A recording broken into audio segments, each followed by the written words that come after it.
to the Gregarious Mammal Podcast. Sorry we took a little bit of a break. I was a bit sick, some things got in the way, we had a bit of travel, some interviews we wanted to arrange didn't quite happen, and one thing led to another, and blah, blah, blah. Anyway, this is Chris. And this is Cate. And we've got a few topics we're going to talk about. We have an interview with Tal Weiss from OverOps halfway through the show, and we'll talk about what we've been up to in kind of tech, people and tech, events and tech, tech and tech, tech and custard, tech and chips, etc. How's that sound, Cate? Tech and tonic. Tech and tonic? Yes. I think that would be a good idea. Maybe it's a bit early for that, but let's say tech and tea. How about that? Tech and tea. Tech and toast. All right. Anyway, let's get started. So my first topic I would like to talk about is about Bitcoin, Ethereum, blockchain, etc., etc. And this is quite an interesting one. I mean, there's been lots of talk about interesting use cases of blockchain, and I think this is where the future of it really lies. And one is actually the UN wanting to, and I like the fact that they actually had to make it clear what the UN was in this article. This article on CoinDesk, which is a fairly well-known sort of blockchain newsletter. They are looking at using the Ethereum blockchain to transmit Pakistani rupees to 100 people. So just a small test right now. And they added some extra security and trialled it. And now they are going to try with the World Food Programme of moving dinars to about 10,000 recipients in Jordan and hopefully expanding it to 500,000 in 2018. Can you explain what a dinar is? It's just a currency. Oh, okay. It's the currency. And can you explain why they need to use the blockchain for these things? I think a lot of it comes down to the same reasons that people are using it in supply chain and a whole bunch of other things. It's the traceability. So often the issue with transferring money into developing countries or war-torn countries is the money doesn't end up where you hope it will. And I don't necessarily know if this will solve that problem, but I suppose at least it gives a way of tracing the provenance and its path. Yeah, I find it quite interesting. What are your thoughts, Cate? Anything to say? Look, that's why I was asking, I guess, those questions. I'm aware of the blockchain being gradually introduced in parts of Africa, along with other conduits for bankless payments, because there's a large population who don't use banks, partly cultural, partly access to banks, but they have mobile phones. So the idea there is that you can have things like tokens and different means to be able to receive and to transfer money. So what it does is it actually enables particularly women to have businesses and to have a high degree of financial independence that was not really there before. And actually, as you say that, I just came across something in this article that the UN Women has partnered with Innovation Norway to make it easier for women and girls to explore blockchain, and is hiring consultants at the moment as well. So I think you're right. It's about the openness, the democracy, also a reduction of fees as well, and cutting out middlemen or middle people, banks, etc., etc. And also it's talking about donations as well, the ability for obviously for people who donate money to see where it ends up, which I think is quite interesting. I think the interesting thing when you think about this, I mean, when we first sort of came into the idea of the blockchain, the Bitcoin, it was always about the Bitcoin being, another financial, another form of finance, another form of currency. And I've written quite a lot about blockchain being used as different conduits for, distributed ledgers and all that sort of stuff. And the idea that it's now being used to transfer money that's not Bitcoins is kind of interesting. It's kind of turning it on its head a bit. That's not new. Yeah. Blockchain for transferring money that isn't Bitcoin, there's heaps of cryptocurrencies. No, that's true. I mean, Bitcoin's only one example. But, I mean, I guess my comment is more perhaps that it may have not been the original purpose when the whole thing was set up. I don't know, actually. I think whoever the founder, the creator of blockchain technology were in the first place, I think they had some broader ideas. Yeah. Actually. I guess I'm not entirely clear which came first, the blockchain or the Bitcoins. Well, they both came at the same time, but one was... This is a conversation I have a lot with people of differentiating the two. You can think of blockchain as the concept of currency and Bitcoin as the euro. Like, just because the euro goes doesn't mean money will go. And it's the same sort of thing. Just because if Bitcoin fails, that doesn't mean blockchain will fail. In fact, it's actually a good thing because it shows you that the technology and the concept is sound. And if a concept can replace its creator, then that's usually a good thing. Absolutely. And now moving to something slightly different, and I see a very hip picture in here, Kate, is an article that you added to our queue. Yeah, this is called The Real Problem with Standing Desks According to Evolutionary Psychology by Quartz.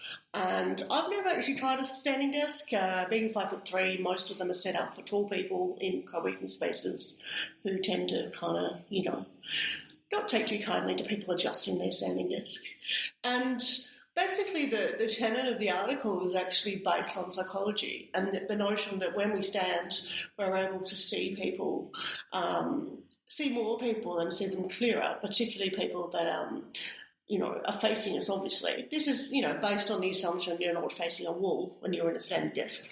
So they call it interpersonal affect transmission. It's basically an unconscious affect where you respond to the feelings of other people. And, the idea is if we're standing up, we can see more people and we can see more faces. And therefore we find it very distracting because we tend to, at a small unconscious level, mimic or, empathise with those emotions that people are expressing. I'm not sure about this. I'm not entirely sure where the research came from, and I can't see anything that I could see some mentions, but I don't know. When I briefly use standing desks, I don't use them that much, to be fair. I've generally found that I'm more focused because I'm focusing on posture and standing up, and actually just because it's an unusual thing to do when you're not used to it. And a lot of the people I know who use standing desks also seem to be fairly focused. I don't know. It's an interesting. I find the description there of seeing people's faces, etc., etc. Again, I'm not really sure if that's true. Do you? I don't know. I'm not sure if I buy this article. I guess it's based on the idea that these things are contagious. Like if you look at the idea of yawning, that we can't not yawn because when we see someone yawn, we're going to yawn unconsciously. And I guess where this came about was a psychologist working on a book. No surprise. We know whenever someone does a book, they're going to do all the publications. And the book is actually looking at what motivates people. So I was looking at things like procrastination, emotions, and success. As I said, I don't use one, but I'd be very interested if there's anyone listening who does use one or has tried one and it didn't work. What your thoughts are? Why do you like it? Why don't you like it? Yeah. Do you work better with it? Is it better for certain types of tasks? I have lots of people who don't like standing desks but swear by walking desks, which is a whole other level. See, I couldn't do that because when my head would be moving basically when I was walking. That's because you have bad posture. If you held your posture better, your head wouldn't move so much. Yeah, but I have bad balance and I have bad eyesight, so I wouldn't be able to focus on the page. I think a lot of these people would say this is a good way of fixing a lot of those. Possibly. But at the same time, a lot of the people I know who use walking desks do actually tend to focus on how much exercise they do. Yeah. Not necessarily how much work they do. I don't know. Well, you can get little pedal things and devices that you use under your desk while you're working to be exercising. To be honest with you, I think people have a concentration problem at the moment for various reasons, and I think people look for excuses. And actually, maybe you're just a distracted person who's easily distracted by distracting things. And yes, I think a lot of time people are looking for excuses to explain it when it's a good point. But it's, I guess you have to learn yourself what works for you and how you work best. All right, next one. Before our little break, this is quite an epic article that actually I must admit I was hoping it would go into more detail. It kind of said things I already knew, but it's been shared around the internet a lot. Mm-hmm. The article is from The Observer, which is the Sunday Guardian, or Saturday or the Weekend Guardian. Mm-hmm. The Great British Brexit Robbery, How Our Democracy Was Hijacked. It's an investigation into Cambridge Analytica, who were behind a lot of the Trump campaign and also the Leave campaign. And there's all sorts of ties between them and various people involved. And this article, actually, I didn't necessarily find anything in here that I hadn't heard of already. I have read maybe it's just because it made mainstream media, but I have read about Cambridge Analytica before and knew a lot of this, and maybe I drew my own connections, and this article points them out a bit clearer, kind of saying that, in as many words anyway, not explicitly saying that maybe there is actually a little bit of a conspiracy here, because there's lots of connections between players in various campaigns and the company. Various people involved in the campaigns have been board members in this company. The company didn't even really exist until a couple of years ago. And the way, I mean, it's interesting because the way they actually scrape and analyse data and connections between people is quite fascinating and quite amazing. And it's just a shame it's used to such ill. But actually, that their whole strategy is about finding the people to target. So, this is one actually, I think it was one comment of Trump in his campaign that he didn't actually appear that much. And a lot of that saying is because he didn't need to, because they targeted the people he needed to speak to and needed to appeal to, the ones who were disillusioned and uncertain. And they didn't waste their time talking to the people who it didn't matter. They were already decided. It's an interesting article. As I say, I kind of wanted to go deeper because, unsurprisingly, a lot of the people that the journalist wanted to interview wouldn't interview. So you can only go so far. But yeah, just the fascinating connections between these people and how this strange kind of alliance between the UK and the US on these issues, and then drawing in maybe there's Russia involved, who knows? And it's quite fascinating. It's quite a fascinating article. I don't really know what to do about it right now. But yeah, any thoughts, Kate? Did you have a chance to read this? No, I've not read it, but I mean, I've heard this kind of approach described as, psychological warfare. Well, actually, it comes out of PsyOps as well. Some of the people in the company come from PsyOps in secret intelligence. Well, basically just what you said, psychological warfare, basically. Right. Yeah. I've also, heard about it being, a predictive analytic approach, which is what they are really, to propaganda, a way to make sure that based on research and based on, A/B testing and all sorts of stuff to determine how they reach the people they want, what kind of message they want. I mean, the fact that you've got services now and include startups in this offering, hey, we've got a new service. You can go on social. We've got a way you can go on social media outside your own bubble of the people and their opinions and their values and preferences and discriminations or prejudices, perhaps is a better word, and find out what the other people think. So it's quite bizarre when you think about it. That we need this level of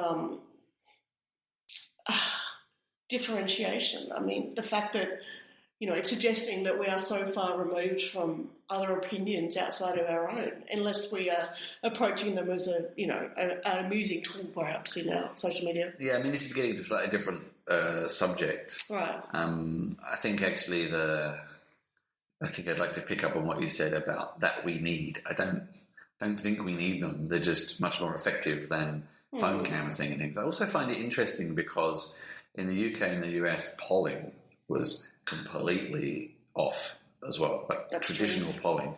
And then we've just come through the Dutch and the French elections, just as we record now. We now know the outcome of the French elections. And in both of those situations, the polling was actually pretty accurate. That's right. So I don't know if there's something inherently flawed in the way that Britain and America polls things. It's interesting because so far, like the French polling was almost spot on. Yeah, that's true. So, I don't know. It's interesting. All right. On the note of kind of handling complex, big applications, next we have an interview with Tal Weiss. I'm not 100% sure. Tal from OverOps. I met OverOps when I was back in Tel Aviv. Although they also mostly operate out of the US.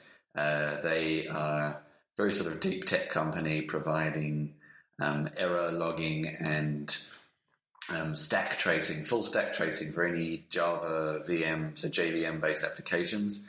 And they just raised $30 million to grow their business. And so I spoke to Tal about that, about the complexities of their problem, how they do it, etc., etc. So we'll join you after that interview. Very simply, we tell companies when, where, and why their code breaks in production. Our technology is able to, and let me know, by the way, how deep you want him to go, like how. Cool. I don't want to make sure I'm talking to the right audience. We automatically detect and capture the complete source code in variable state 5 levels deep into the heap behind any error in staging and production. And what that means is that we make any error essentially automatically reproducible instead of folks having to hear about issues from their customers, from their ops teams, from their support teams, and have to spend hours, sometimes even days and more, doing this back and forth, grepping, sifting, regexing, and dumpster diving through massive amounts of log data.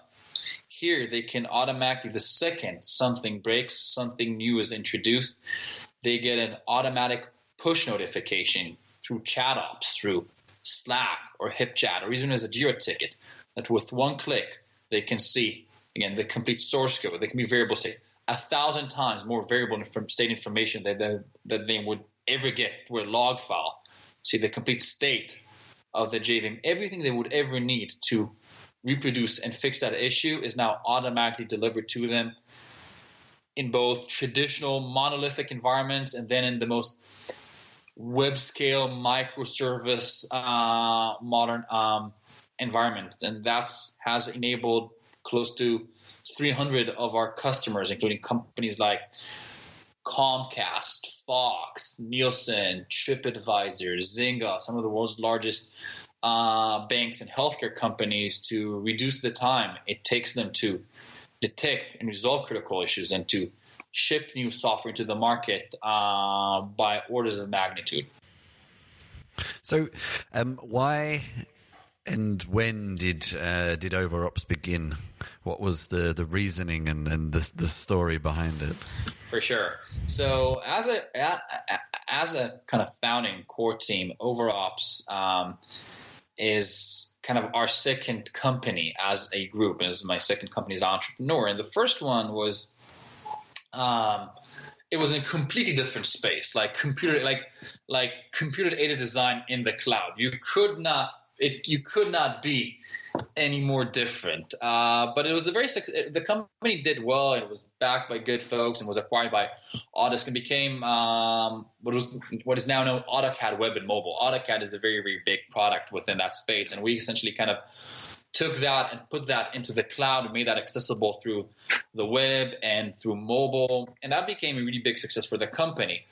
It was actually through the challenges and the pain points and the trials and tribulations of trying to scale that service. By the time that we had left, we had up close to 20 million professional designers and engineers using that worldwide. So it became kind of the de facto standard for mobile design and computing. And what we found out was that whenever our software would break in staging and production, because we'd be changing it continuously, we'd be deploying, releasing new features, new value to, our customers, our partners, prospects, other groups and divisions within the company. So we'd be shipping all that code all the time, and it would break continuously. It would always break, And the challenge was that on one hand, you really want to innovate and push the envelope and do new things. But on the other hand, because this is AutoCAD, this is the gold standard within that industry, it needs to always, always, always work. It must provide the highest levels of reliability and fidelity, because our customers would be using it to design nuclear power plants, in France, and doing mines in Brazil, or building a $4 billion Disneyland theme park in Shanghai.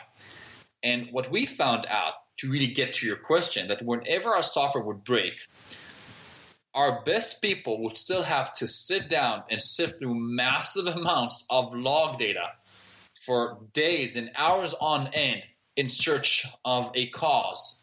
and in search of the cause. And I remember I had this breaking moment that I remember I had a bunch of my guys sitting in front of this like big flat screen TV where we're like projecting the logs, and I felt like, this is like doctors looking at X-rays from the 50s, trying to figure out, is this little blob on the screen, is that a fly that just kind of flew through the X-ray, or do we have to gather the family and we have some bad news? And I said, you know what? I don't want an X-ray. I want a 3D MRI. I want to have the ability to look at any air, everything, be able to zoom in and see the source code, the variable state, all the things we're working so hard to reproduce. I want to see that with one click. Or I want to be able to zoom out and see exactly what's important, what's critical, what's benign across millions or billions of these log statements without having to emit, transport, manage, regex, and sift through massive amounts of text. So that was kind of the genesis. And we said, you know what? This is what we want to do. And so what I guess it was you started with JVM-based applications, I suppose, firstly because it's a big market, but I'm assuming that the software you were creating when you came up with the idea was probably also JVM-based. And do you have any plans to extend outside of JVM-based applications in the future? Absolutely, and I can give you kind of the full reason. So let me give you the full reason actually why we went to the JVM, and then how that actually relates and contributes to our plan of extending beyond that. The reason why we went for it, we had a number of reasons as to why we decided to start with the JVM. Naturally, within large companies and the enterprise, of course, it's probably from all the market research that we've done, and then what was valid over the years, it's by far kind of the biggest language in terms of code footprint. I'm not saying it's the best one. I'm not saying it's the coolest one. I'm just factually saying it has the largest footprint. But we also saw a couple of characteristics that made it really interesting for us. First of all, the JVM supports a slew of different languages like Java and Scala and Groovy and Clojure. So immediately we'll make our architecture not just dependent on like one programming languages, because by supporting JVM, naturally you want to support all these different programming languages and put the groundwork in to then support ones that don't necessarily run on the JVM. That was kind of the first reason. The second reason, we said this is the most complex software virtual machine out there on the market. It has like thousands of engineering and man-years have been put into it over the last quarter of a century. So if we can work on that, if we can support that, in all likelihood we'll be able to support probably everything else that's kind of come our way, if you will. We said, let's tackle the beast, because we didn't want to be a company where we said, you know what, we're gonna come in and we're gonna support Ruby MRI, or C Python from the get-go, and then when we try to scale that up to the JVM, we say, well, you know what, like half of our assumptions, don't actually scale or can't be really proven. And the last thing was compare that to something like the .NET CLR. It was open source. Now today the .NET CLR is also open source. But back then, I don't think it was. They were just starting to do it, and we wanted to say, I want to be able to see what I'm working with. And now, to your question, that has enabled us to put in the groundwork that now we're actively working on .NET and the .NET CLR to be released this year. And I think the third one following that, we're hearing a lot of good things about like Node.js from what we're seeing in our customers. So I think that can be number 3. But .NET is coming out this year, and the last financing round that we've just recently announced is also something that's putting a lot of wind in our sails with respect to our ability to do that. Well, that's very good timing. So yes, one of the reasons we've decided to have a chat now is that you have just closed your Series C round. So you're sort of reasonably down the path of fundraising, and raised $30 million. Lightspeed Venture Partners, who, if anyone has ever kind of looked at any kind of VC funding statements, it's a reasonably well-known one. and that brings up funding to date to 52 million. So this is obviously a big chunk of that. That's nearly half of your funding in total. More than half, not less than half. Yeah. So yes, that's a very good point. So, what else do you plan to do with that? And obviously, engineers are reasonably expensive, so some of those features you've already talked about will probably come out of a fair chunk of that. But what else do you plan on doing with the business with that extra kind of headroom the funding gives you? For sure. So, I'm going to start with the less interesting stuff, and I can move on to the more interesting stuff. So on the quote-unquote less interesting stuff, of course, we're just expanding the sales teams in the different geos, working in the West Coast to East Coast to Midwest to then, beginning to do work in Europe as well, because just the demand is there. So naturally, that's just this go-to-market, is just a natural part of the evolution of the scale of the company. And then on the other hand, so that was the kind of less interesting stuff, if you will. And from the technology and from the product standpoint, which I'm very passionate about, I would say we're going to be moving really kind of in three. There's kind of three things we want to work on. Well, one is really kind of table stakes, just continuously improving the core experience of the product, adding more features, more capabilities, more integrations, right? Naturally, but that's just table stakes. The product is continuously evolving, and we kind of try to practice what we preach, and we kind of ship on a weekly basis. So every week we're shipping new features, new fixes. But that, again, to me is table stakes. Like your company must always be working really hard on its core product. And then the two other things that are kind of more strategic, one of them we've already kind of slightly touched on, which is just broadening the aperture. Like up until now, we've been really focused, just like nailing down the JVM. Now we have more resources, and we can really expand the engineering teams and everything that's required to broaden that aperture into languages like .NET this year and like Node early next year. So that is one thing. And the third one, because I'm moving from kind of the least interesting to the most interesting.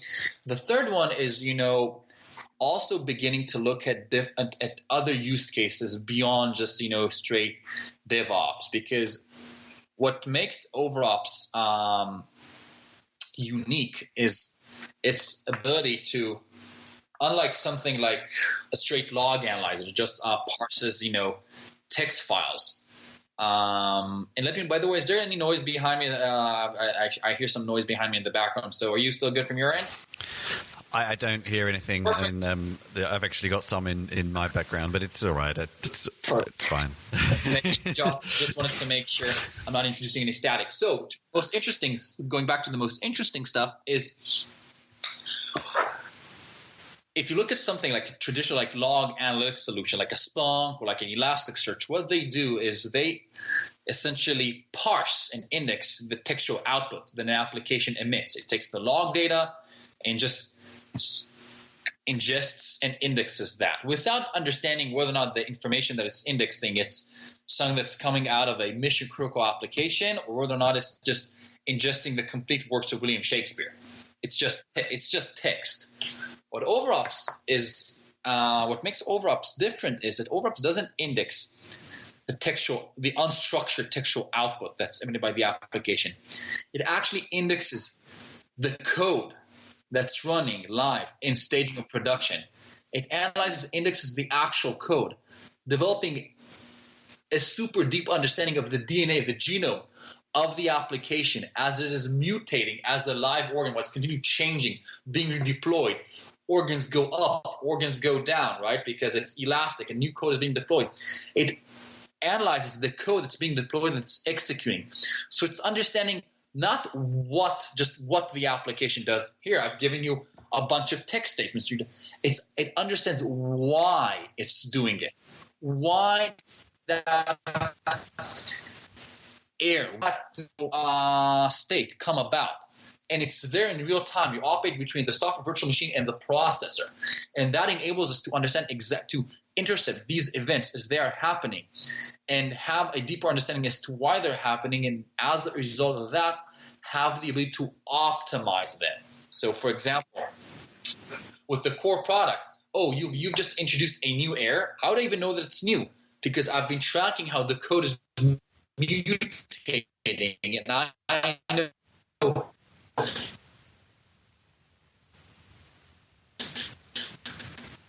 this is new code that's encountering this for the first time. To show the developer all the variable state, all the changes. So that enables you to optimize the data. But then you can say things like, maybe I can optimize data for things around like security. Maybe if somebody's doing like, a SQL injection, or cross-site scripting, for example, maybe I can optimize the code to show you exactly why and how that happened versus just giving you output into a log file that's up to you to search and regex through. Sure. Okay. Yeah. I've come across some other products that do just that aspect. So I guess combining a couple of those together is a fairly compelling service and package. Just on the subject of expanding to other use cases, I noticed kind of on the bullet points of some of the things you've already added over the past 12 months, there were elements like hybrid hosting capabilities and also microservice and container kind of based infrastructures. Obviously, those are three very common and increasingly popular infrastructures at the moment. And were there any particular challenges you had there? And especially as distributed applications generally are hard. And I'm wondering, is logging and analyzing problems that go wrong across distributed applications equally as hard for a company like yourself? For sure. So one of the biggest investments that we've made this year from an engineering standpoint is to deliver a full, moving from SaaS only to SaaS, hybrid, and on-premise, while delivering full feature parity behind all three. So with one click, essentially build three complete, very different code bases. And that's something that many companies have struggled with or have not even tried to achieve. Some companies say, well, we're only on-premise, or a lot of time you see companies that have been successful in the past say, well, we're only in the cloud. So for us but the most successful companies out there, if you look at companies like Splunk or like AppDynamics that was founded by Lightspeed, they were funded by Lightspeed. So just talking more about expanding use cases and into new uses that people are making from their applications. One of the things I note that you've been working on the past 12 months is making OverOps work with different sorts of infrastructure. So hybrid hosting, i.e. kind of cross data centers, cross providers, but also microservice and container support. Distributed applications are obviously hard to program and hard to maintain, but I would imagine they're also quite hard to run the kind of platform that you have over as well. So I'd be interested to hear some of the complexities you had dealing with those. For sure. So naturally, moving from this monolithic architecture, we have just this one, JVM, or a few JVMs, each of them kind of its own cathedral, to these architectures where everything is much more elastic. Transactions span multiple threads, multiple nodes. They cross storage and persistence boundaries. And the fact that these applications are also much more dynamic in the way by which they evolve and are continuously deployed. So they're continuously changing all the time. So you may have a cluster that's running, slightly varying versions of the code as it's being deployed at the same time. All these things add a lot of complexity, and those are some of the things that we've worked really hard on over the last 12 to 18 months to be able to support those things, to be able to support applications that are continuously deployed, to support these very elastic workload. The fact that nodes may go up and go down in a blink of an eye. And also with the ability to track deep application state across multiple boundaries. And actually, we're releasing this quarter, we're actually releasing something pretty powerful. I'm not going to kind of, we call it like micro logging, which is actually the ability to track the complete source code, the complete variable state of a distributed workflow in the same way that we do in OverOps today, but be able to scale that across an infinite number of microservices and boundaries. So this is definitely, I would say, kind of the new frontier, if you will, for monitoring in general, the ability to deal and to support these radically changing, continuously evolving, continuously deployed asynchronous architectures. And that is also going back to what I kind of talked about in my previous answers.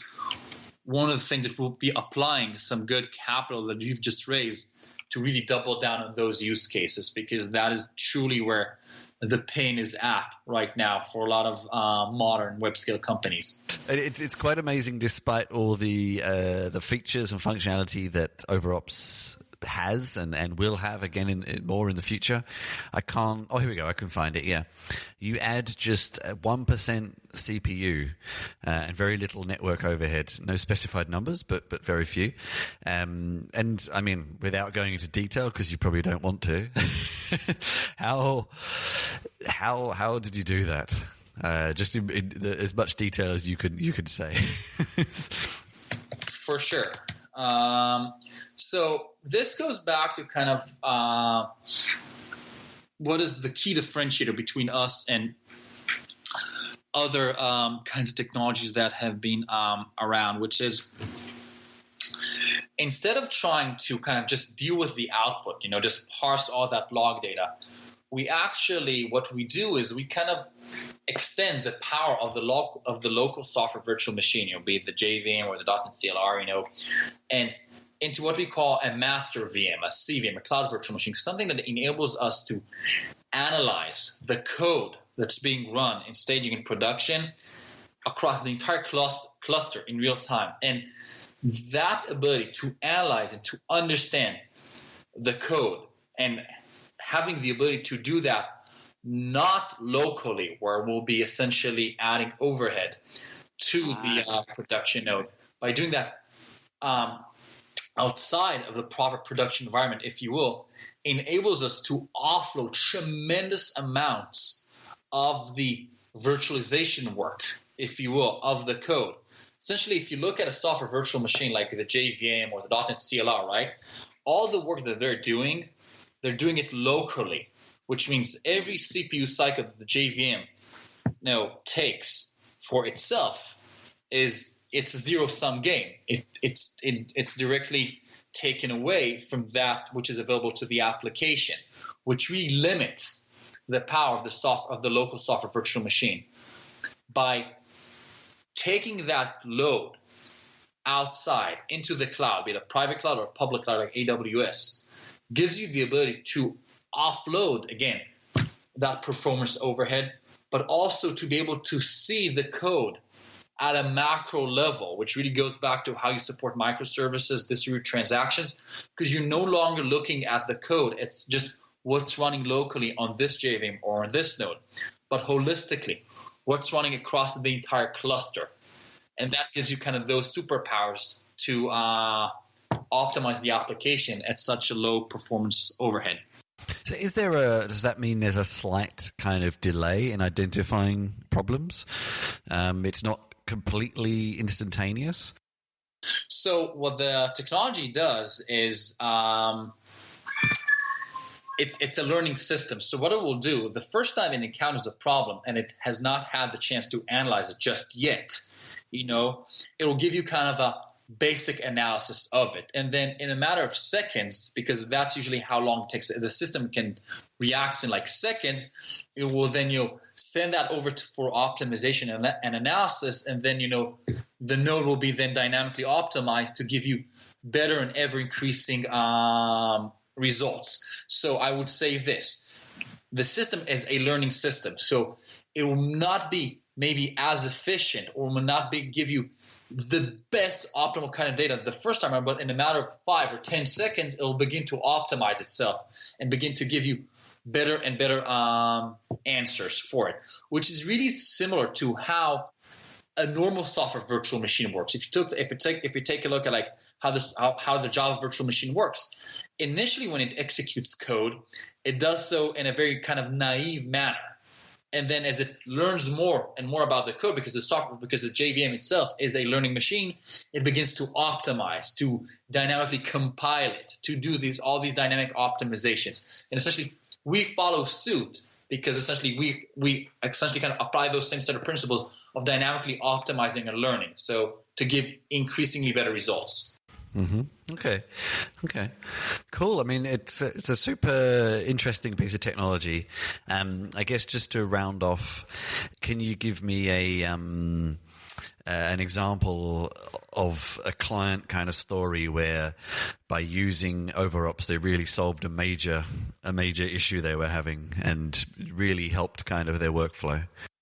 Absolutely. I don't need to go any further. I could go if you go to overops.com/customers, you can see, for example, TripAdvisor. We've been able to help them, turn days of work, into literally like minutes.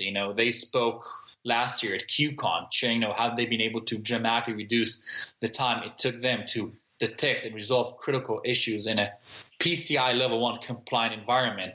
That's highly elastic in the cloud, and essentially, again, enable them to move from being reactive to knowing exactly when, where, and why code breaks, and have the ability to fix that and kind of fail forward in real time. So that's just like one example. If I look at companies, like Fox, and again, helping them reduce time to fix critical issues, taking them down from days and hours down to minutes, and sometimes, just complete immediate. Same thing with companies like Nielsen or Zynga or Vivint or Cotiviti or Comcast and major banks in healthcare. So we've been very happy with how we've been able to help all these really, really big companies just do better and deliver better experiences for their customers. Actually, one final question, because I meant to ask it earlier and it slipped my mind, but now it's come back. That was Tal from OverOps. Do you use OverOps when developing OverOps? To this, not only do we use OverOps extensively, when we actually demo the product to folks, we always show them, look, we're going to show you how we at OverOps use OverOps to operate OverOps. Sorry, for the pun. We never show folks, well, here's a little shopping cart application, cookie cutter, hello world kind of thing. We actually show them, no, this is how we do it, and this is how it's helped us. Of course, this is how it's also helped some of our other customers, but that's the only way. And I think any other vendor who does not base their workflow on the tool that they are delivering to the market is really, I don't think it's not being fully authentic. So probably we live and breathe by the tool. I think that's always the best way to be. A lot of companies who don't, then when they have a hackathon or something and they actually use their own tools, they're like, oh, okay. And learn quite a lot from the experience. So, I think it's always a good one to do. Thinking about, because I've actually created and worked on a few online course materials, and I'm always a little uncertain quite how successful they are. I've always sort of wondered if these online schools for teaching coding and things like that are really as effective as they are, and overpromise what they're going to deliver and things like that. And this is sort of a couple of perspectives on this. Not quite what I talked about, but it feeds into it a bit. And this is more that massive open online courses, things like Coursera and Udacity, edX, things like that.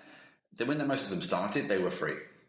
They received some funding or what have you to help with that, and they were free. And gradually and slowly, a lot of this has gone.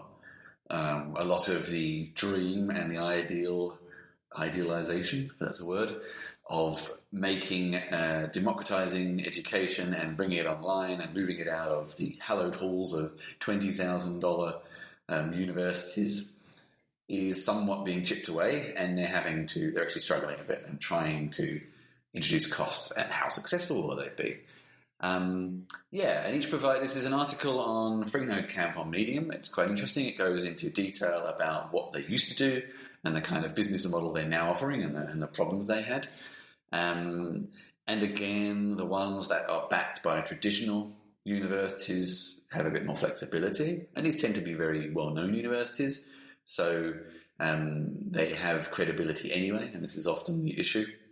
And other people would also say that sometimes these universities are basically using them as like tasters or marketing for their courses. And basically, with those ones, the way they monetize is that you actually get an accredited qualification, and with the free ones, you usually just get the knowledge. Whether you consider that worth it or not is up to you. But Kate, what do you think about this? Yeah, I've seen, when I worked in education, this was just coming in, this whole school of thought. And really, for a big university, they're a marketing tool. They're a sort of get your feet wet.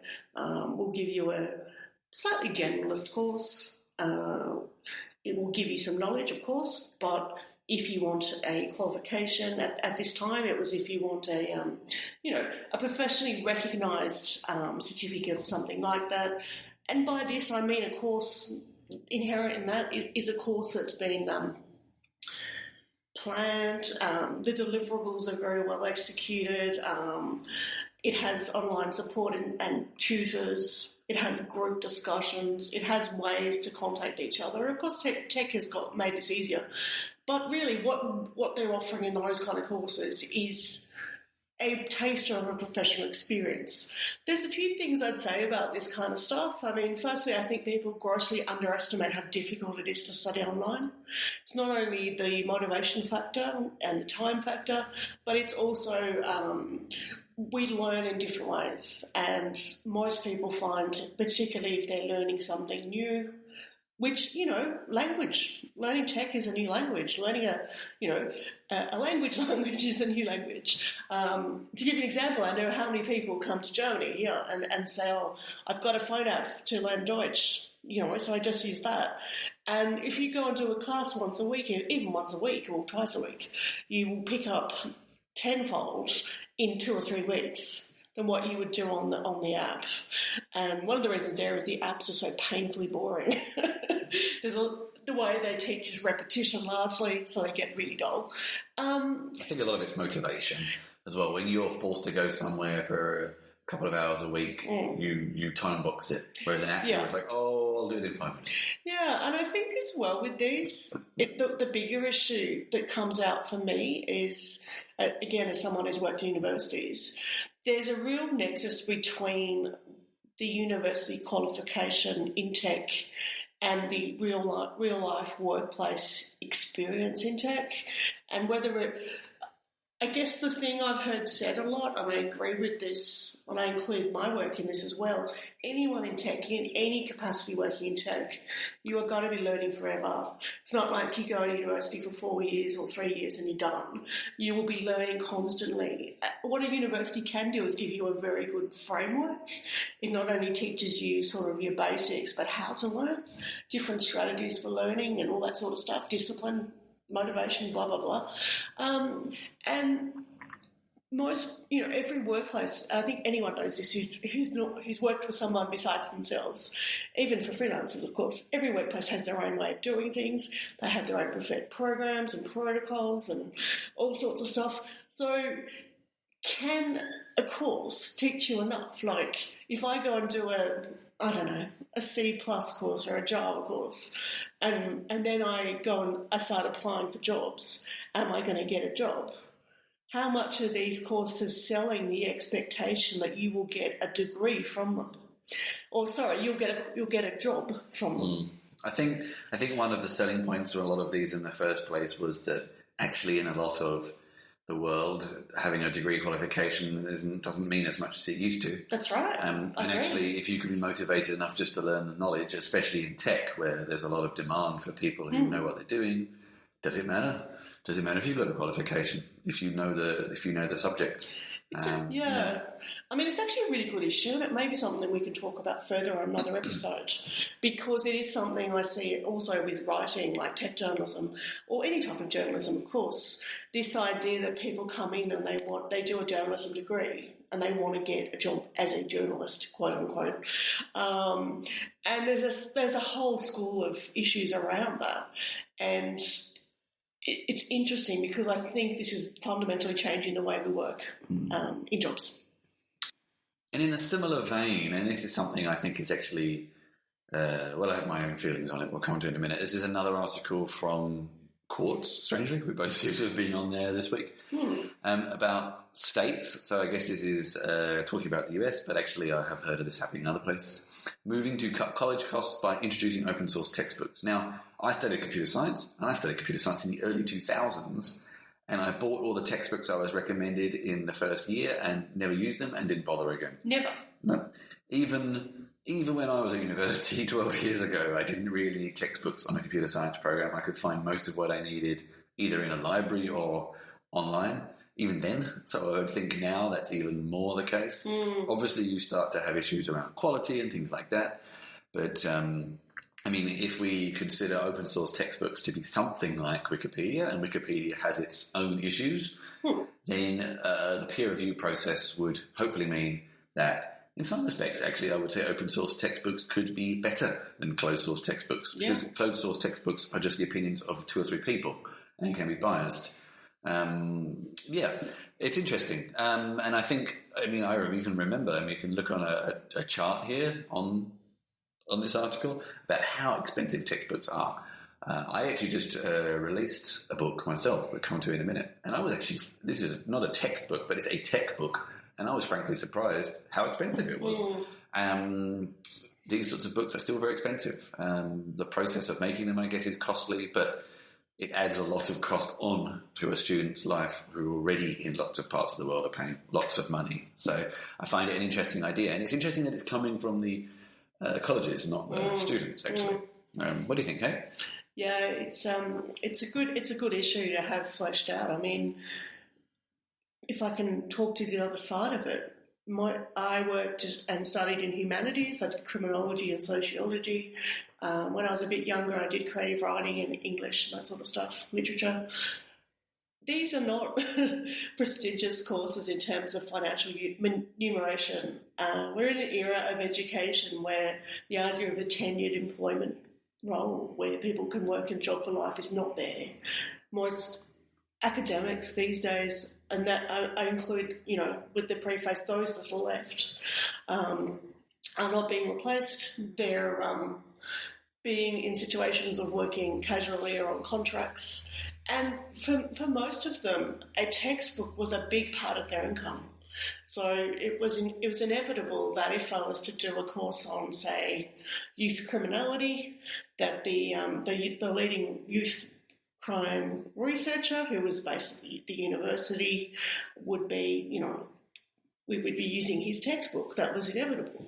It didn't mean you couldn't criticise it or you couldn't, pull it apart or critically analyse it. But it meant that for them it was also an income. And I think that's an important part of it that sort of gets missed with maybe some of these things. Yeah, it's true. I think it is. It's one. This paying creators is one aspect that comes up a lot.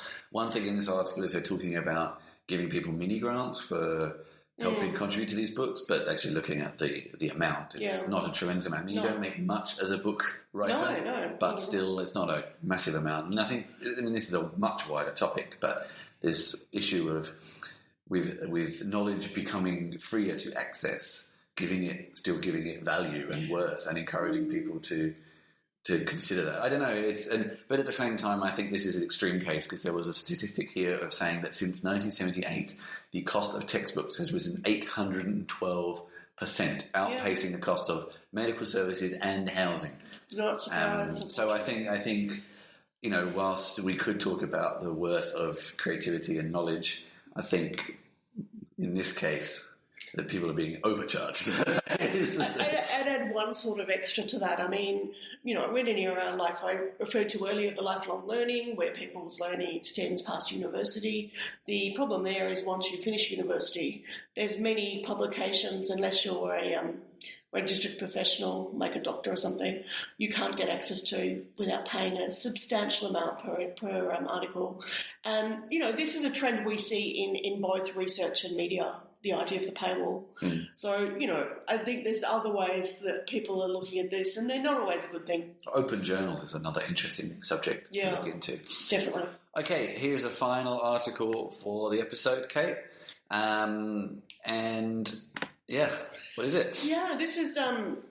the article is on First Round. It's why chefs and soldiers make the best project managers. Product managers. Sorry, product Which is managers. a fundamental difference, actually. So, I do apologise. But it's basically based on the idea that, and I'll read this quote, both the military and professional kitchens are environments where there's zero tolerance for slackers and indecision. You have to be on all the time, working quickly under high pressure. So the idea there is that, around this whole article is that you don't have to be a tech, savvy person to get into these roles. You need to be someone who can compartmentalise, who can think on their feet, who can critically think, who can plan, who can monitor. It's more about the attributes of the person and the skills of the person. This is actually something I've always believed in myself, and I've always tried to encourage people who I feel have got a bit stuck in a job and feel like their skills are only applicable in one place, and say, well, actually, this is accessible here, this is valid there, etc., etc. And I mean, I guess especially for people who are ex-military, that's often, there's a harder aspect there because it's such a way of life and you come out of it and it can be very hard to rejoin the normal world. I would also wonder how hard it would be to get people to accept you as well. I would imagine with some of these companies they wouldn't want ex-military either because they would think they might be too officious or too full-on or something. And then being a chef, a chef it's obviously going through a cool period, but it's still very long hours and very hard work. And there might come a time when you feel like a change. Actually, I suppose that's an interesting aspect of this. Both those jobs are extremely high stamina jobs. So you could be very good as a founder because you probably think nothing of working 15-hour days. No. So, but it's not only being, having to be a CEO or a founder, and I get a bit tired of the notion, I see this in a lot of women in tech stuff, that the only roles you can have in tech and be successful are founders of startups or programmers. There's a hell of a lot of other roles. And, there's a really nice checklist in the article of one of the people they interviewed talking about the kind of attributes that the person needs. He's saying things like being able to lead without authority, always taking the blame while giving credit away, strong decision-making with imperfect information, valuing intense preparation, being methodical in how you recover from mistakes and crises, and operating optimally, that's a mouthful, under extreme pressure. So it's really about having those transferable skills. And I know Chris mentioned the people transitioning from the military. There is actually a few startups now that are set up for people in that situation because they recognised there was a hell of a lot of really good skills that could be used in tech. I think actually this could also apply to police, other emergency service workers, their ability they have to not judge and assess the situation calmly and react to it appropriately, I think is a skill that a lot of people could know better. We do have a tendency in this day and age especially to overreact and over-emotionalize things. And I think sometimes that's constructive and sometimes it isn't. And knowing though when one is appropriate or not is actually quite a hard skill. And I think people from those sorts of professions who are very used to being very balanced and very pragmatic in tough situations actually have a lot of benefit. Yeah, interesting. All right, that's our episode. We always round up the episode with talking about what we have been up to the past week, I think in this case past couple of weeks. So Kate, what have you been up to? What have you been writing about? What's on the horizon? It's been really busy the last couple of weeks. I know a lot of our content this week has been about the workplace and the workforce and work and education, but we've actually been working on some stuff completely in another realm. I'm doing some writing at the moment for a dating website, a new dating platform, which has got its own bizarre peculiarities. Their main MVP is that they are aiming at people, their love of travel, your digital nomads, your expats, your people that travel regularly for work. It's, still in stealth mode. It hasn't been done yet. But, there'll be something that'll be coming out. And it'd be interesting to have some conversations about this kind of tech and tech behind it, because it's been quite interesting, particularly in Berlin, where Berlin is like almost the capital of dating sites. There's so many. It's all blockchain and dating sites here for some reason. Sure, we could connect the two. I'm sure there's already a conduit they're connecting on. Chuck in some machine learning as well. We're on to a million. There you go. But I've been busy with the last weekend just passed. We participated in the Unicorns in Tech conference. The name of it is started with the idea that there can't be queer people, gay people, lesbian, bisexual, transgender people in tech. It must be a myth, like the whole unicorn thing. So they set up this conference, and they said, and they do, lots of other little events as well. They said, we're going to do a conference, we're going to get people to come along and talk about tech. Queer people and allies are welcome, everyone's welcome, and we want people to, talk about all the issues around this. It could be about your experiences in tech as a queer person. Maybe you're in a big workplace that has some type of amazing mentoring or something, or you've had a problem that you've resolved or whatever. Or conversely, you just happen to be, queer in whatever definition you want to define yourself, or your gender identity, and thus you decide to, get involved in this conference. And I put forward something that I thought would be interesting, which was a presentation on sex tech, so technology and sex and the intersection there, looking at a range of different things, from, where it's come from, where it's going, a bit about that trajectory and why, particularly focusing on the latter stages of that. So, from your 2000s plus, so things like Internet of Things, wearable products, VR porn.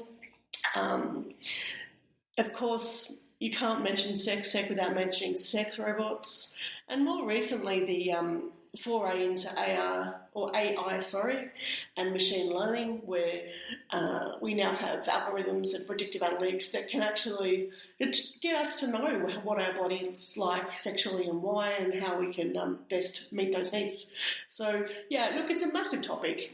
I could talk about sex tech every day. I was actually writing something up on it yesterday and fell in this massive wormhole looking at patents and sex tech, and the fact that there was someone who actually started lawsuits against all the people making connected pleasure products, otherwise known as, IoT embedded vibrators, because they said any sex toy that's used over the internet, I have copyright for. I've got the patent, so you can't use it. It was a massive thing. They even tried to sue Kickstarter over this, because Kickstarter, of course, was the conduit for funding all of these products. All right. So once that article goes out, I'll certainly. Mine's going to seem very dry in comparison. Is it? Yeah, I think I'm a little behind on. I could never quite remember what I've mentioned before. I wrote an introduction to speech synthesis markup language, which is used a lot now in chatbots and things like that, which is quite interesting. I covered OpenBack, a notification platform for mobile app developers, and being motivated after a particularly bad presentation, I have written part 1 of a developer's guide to better presentations, and this talks about stagecraft. Was that a bad presentation of yours? No. Someone else's. So you mean by hearing someone else's bad presentation? Yeah. Okay. Yep. And also, I wrote a little summary of changes at Docker. Mm-hmm. And coming out very soon, I have an article on creating your own chatbot in Slack.